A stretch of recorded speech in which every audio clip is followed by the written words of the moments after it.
The Metal Gear Solid Master Collection released in October of 2023 on the PlayStation 4 and 5, the Xbox Series X and S, as well as the Nintendo Switch and the PC through Steam.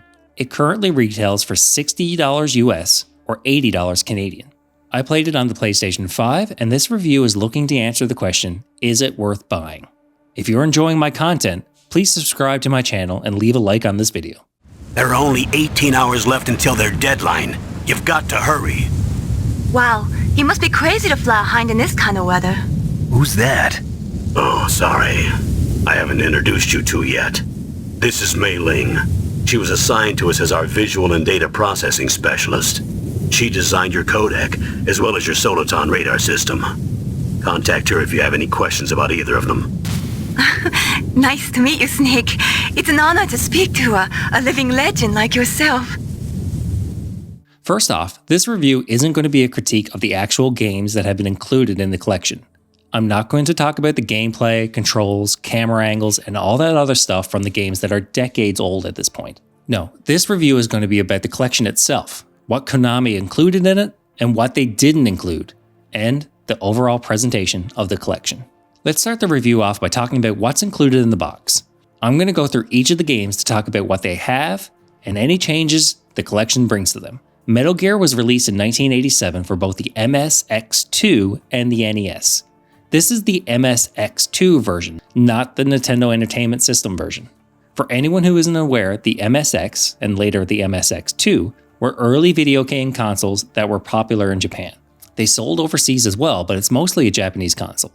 The MSX version of Metal Gear has some differences from the NES version, like the way the game is structured, the items you pick up, and there are a few scenes that are different and bosses missing or changed between the two versions. For this collection, Metal Gear plays like an emulator you would get on PC. They changed some of the controls to map to a modern controller, but I found they didn't have a lot of instruction on how to actually play the game, meaning you kinda need to figure out what buttons do what and how to actually equip items. This game comes with a master book and screenplay book, which is like film scripts for the video game. Aside from that, you don't get anything else besides the game. It's the old school aspect ratio, and the game does give you a few different frames to fill in the borders if you want.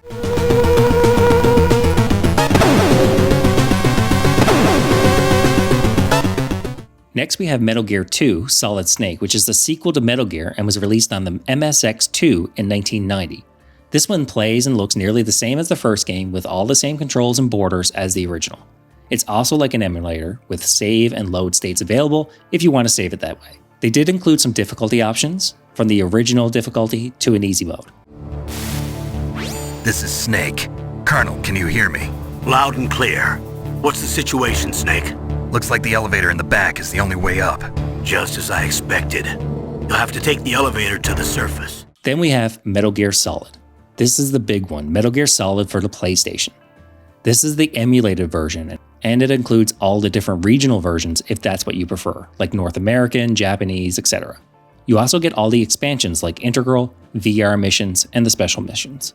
I didn't play Metal Gear Solid when it first released. I had an N64 instead of a PlayStation, but I did notice a few oddities with this one. First, the confirm and the cancel buttons are switched on the PS5, with the circle button confirming options and the X button canceling them. It took me forever to get that right.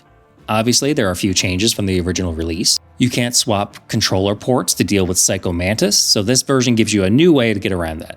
But aside from being an emulator, there wasn't any real improvements, no enhanced visuals or remastering. It's a PS1 emulated Metal Gear Solid that you can play on a modern console or carry around on the Nintendo Switch or a Steam Deck. The controls are the same, the game plays in a similar manner as if you had bought it on the PlayStation and the disc 20 years ago.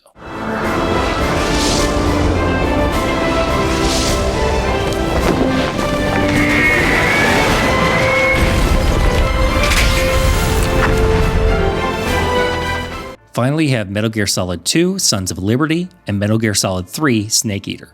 This is the HD versions of those games, giving you a better resolution than when they originally released on the PlayStation 2. Aside from that though, there aren't any differences from the PS2 version, and if you bought the HD collection on either the PlayStation 3 or the Xbox 360, you already have these. The Master Collection did get some flack on release when it said that these games were in fact 1080p versions, but most people found out that they weren't. That's since been patched, but just be aware that it's upscaled and it's not a remastering or anything like that. The bonus content. It's a few comic books for Metal Gear Solid that requires installing the bonus content file, opening it up on your console, then downloading the additional individual comics. They don't come installed when you do the main file. There's a soundtrack you can listen to if you want to listen to it on console with it open for some reason. I mean, in the time of Amazon Music and Spotify, I'm sure you can find an easier way to listen to the Metal Gear Solid soundtracks than on your console. The bonus content could be good if you're a massive fan, but there isn't a lot here that you didn't already have access to somewhere else already online. I want to talk about the overall presentation of the Master Collection, since this is the main focus of this review. This is an expensive collection and you would expect a lot of bang for your buck.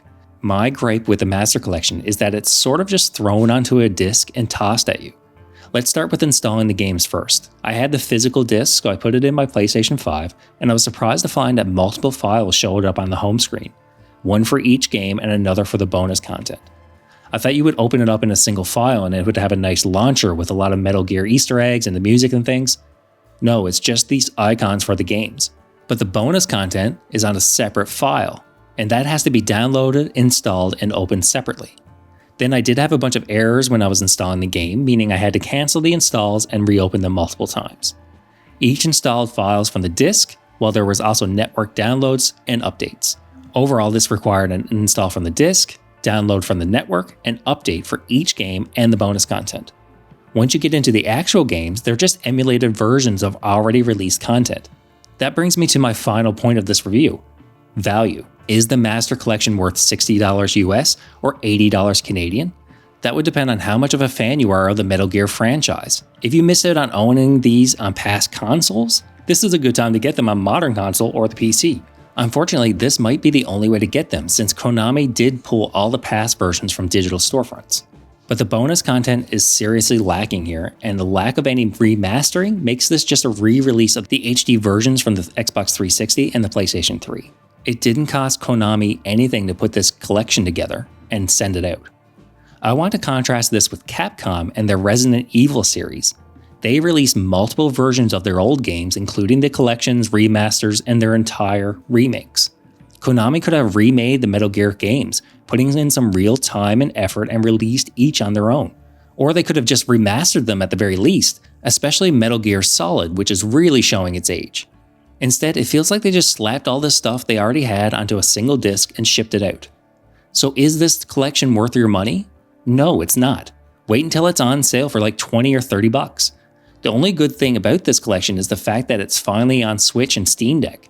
I personally would just wait until Konami realizes just how much money Capcom has been making from the Resident Evil remakes, and they decide to do the same. I'm the Casual Console Gamer, and I'll see you all in the next review.